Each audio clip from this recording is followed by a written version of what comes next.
Capitola Black Recordings presents an unabridged recording of The Lost Jewel by Charlotte Marie Tucker, or A Lady of England. Chapter 19. Sapping and Mining. In a room at Grandmont, which, though not a large one, is furnished with remarkable regard to comfort, beside a blazing fire, wrapped up in an embroidered dressing-gown, with his foot on a gouty stool, sits, or rather reclines, Sir John Allison. His features are still heavier, his figure more round, and the purple tinge on his cheek yet deeper than when he was first introduced to the reader. There is but one picture in the room, but it is one whose beauty instantly arrests the eye. It is a full-length likeness of Albina, the chef-d'oeuvre of a celebrated artist. It represents the fair girl, as Maurice saw her first, in the bloom of her youthful loveliness, with her robe of light tulle looped with rosebuds, and the atma glittering on her snowy neck. Where is she, of whose beauty that painting was once but the shadow?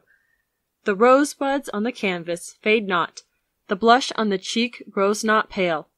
How few of the strangers who now admiringly look at the picture give a thought to her whose dust sleeps almost forgotten, till the loud trumpet shall wake it to life.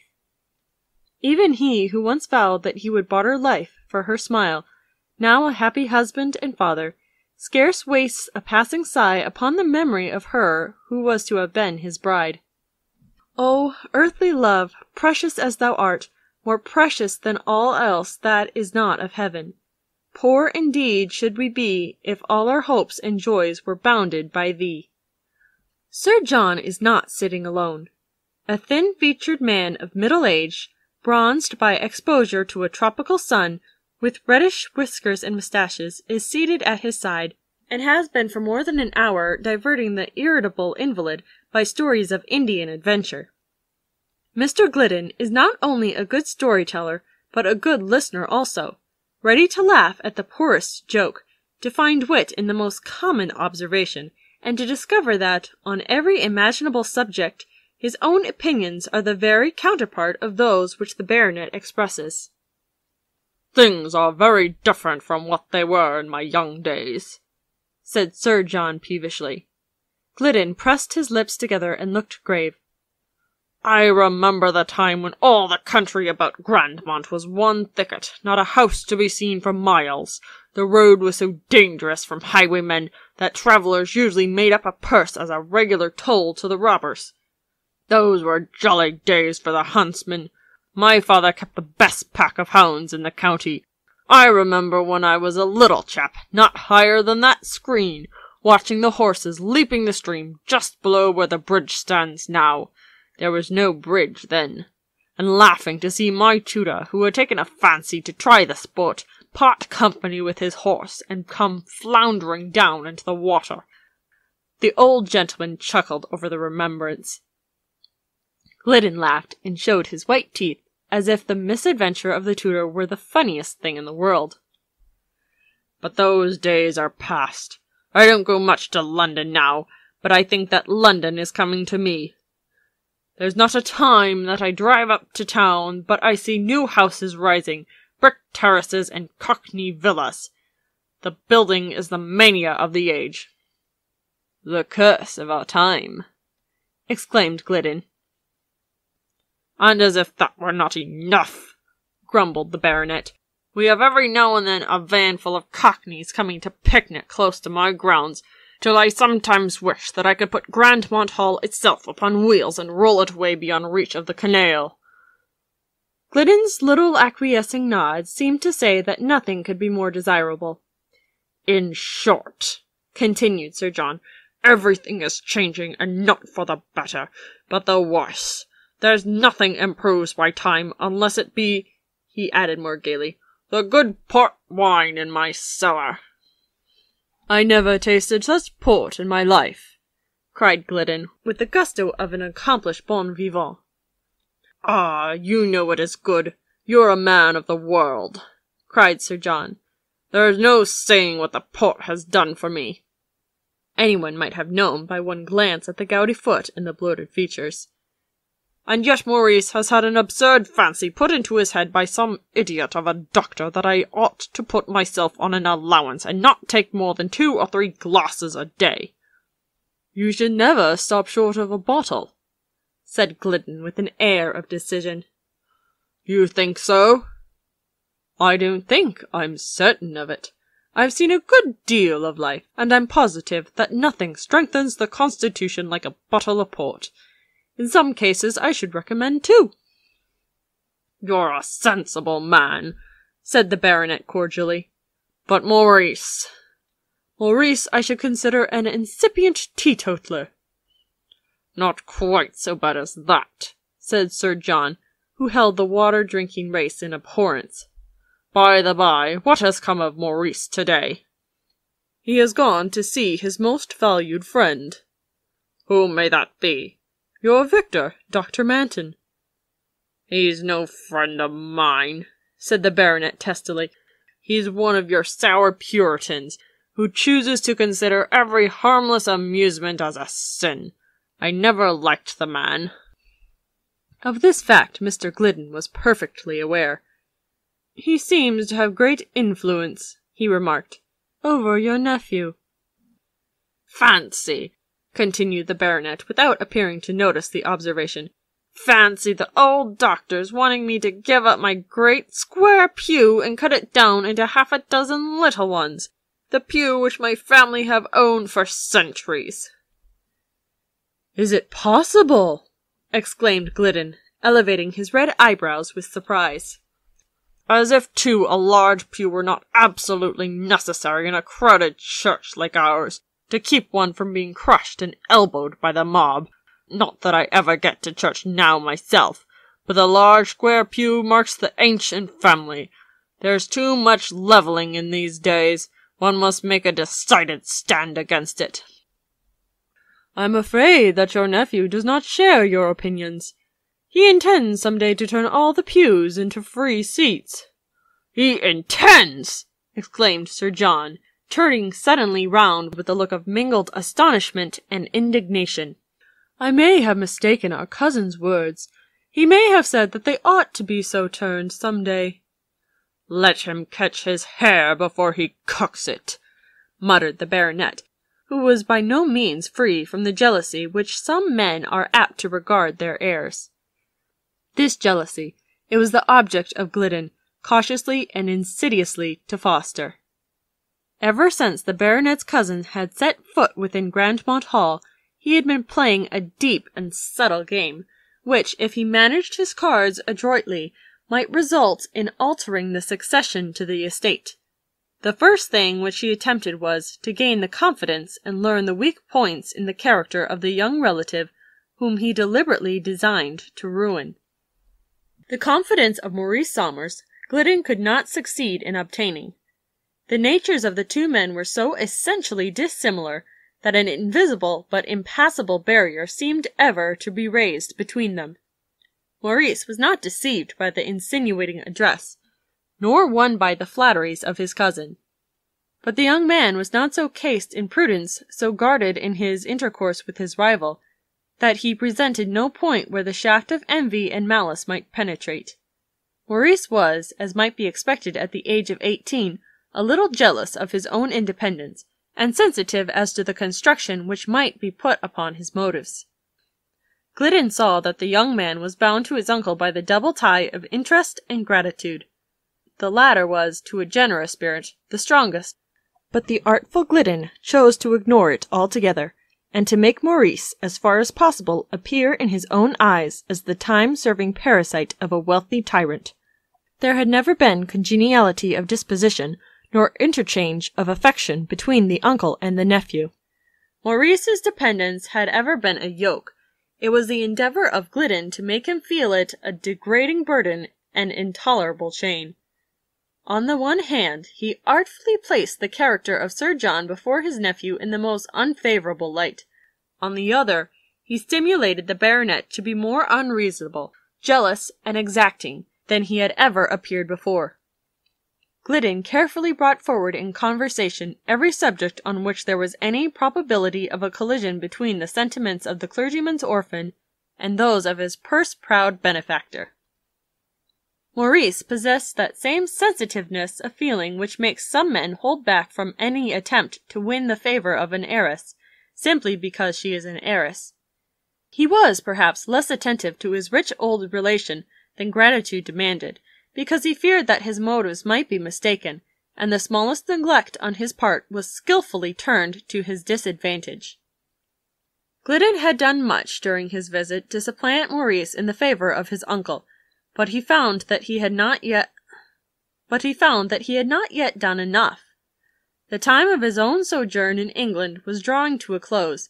His leave had nearly run out, and though he had often contemplated throwing up the service altogether in order to devote himself entirely to an object on which all his energies were now engaged, even Glidden's gambling spirit was hardly strong enough to induce him to stake his prospects in life upon what might prove to be a desperate chance.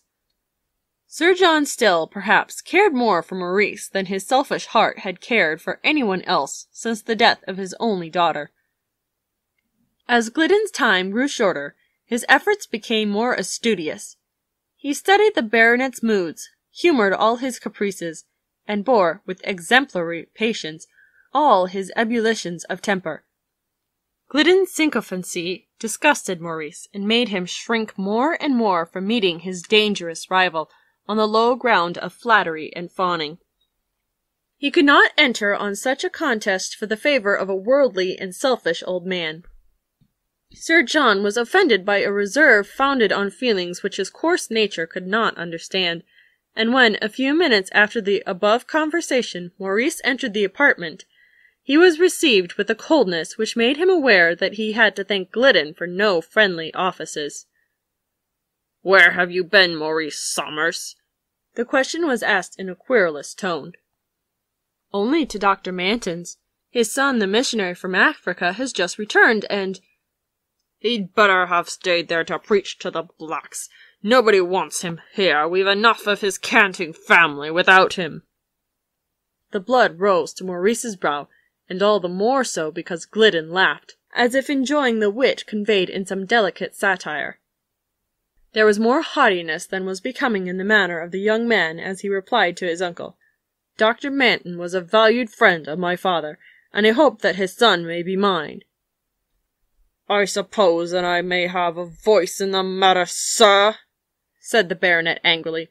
"I don't choose to have all this intercourse between the vicarage and the hall." Glidden was listening to the colloquy with the interest which a frequenter of the prize ring might feel on the commencement of a contest between two athletes, on one of whom he had staked a heavy sum, when, much to his annoyance, the entrance of a servant occasioned a temporary diversion. "Lisa, Mrs. Laver asks if she might see you." "Mrs. Laver? Who's she? Oh, I remember," cried the baronet. "The old dame at the cottage near the bridge, whose pretty daughter ran off with a London clerk. Mind my word, that rascal will come to the gallows. Let her in. I will see the poor woman directly." Maurice stood leaning on the back of the baronet's chair. Glidden turned his a little round so as to command a front view of the door. Vexed as he was at the interruption, the subtle manoeuvre kept his attention awake in order to avail himself of any opportunity that might arise of pursuing his game. A small, very neatly dressed woman, with delicate features and silvery hair braided smoothly over her brow, under a black straw bonnet and snowy cap, made her appearance at the door, and with formal, but not fawning respect, curtsied, first to Sir John, then to Maurice, and lastly to the baronet's guest. "Well, Mrs. Laver," said Sir John, in his hearty, jovial tone, "what brings you here this cold day?" Mrs. Laver drew a letter from her pocket, which was almost as capacious as a carpet-bag, and handed it silently to Sir John. "I can't be plagued with making out scrawls. Maurice, do you take it and read it aloud." Maurice obeyed, and read the letter which Edward Manton had written on the previous day. "So that fellow who robbed you of your daughter has got his deserts at last," was the baronet's observation upon it. "Fever, Loss of place, want of money, serves him right, serves him perfectly right. Perfectly right, echoed Glidden. And he wants you to go as his sick nurse and wait upon him with no payment but an oath or a curse, as if he thought you of such spaniel nature as to fawn upon the hand that struck you. Sir, I'm going, said Mrs. Laver quietly. More fool to you, exclaimed Sir John. My poor child needs me, said the mother. And what made you come here to inform me that you are going to do an act of folly? Sir, I'll tell you, replied the widow, speaking with an effort, though her manner remained calm as before. Martin Warren can't work, won't be able to work for months. His house must be given up in a week, and there won't be shelter anywhere for him or his poor wife and their blind little child.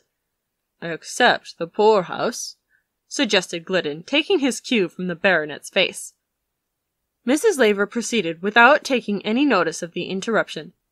And I thought, sir, there's one home, though it be but a small one, where they might come and be welcome.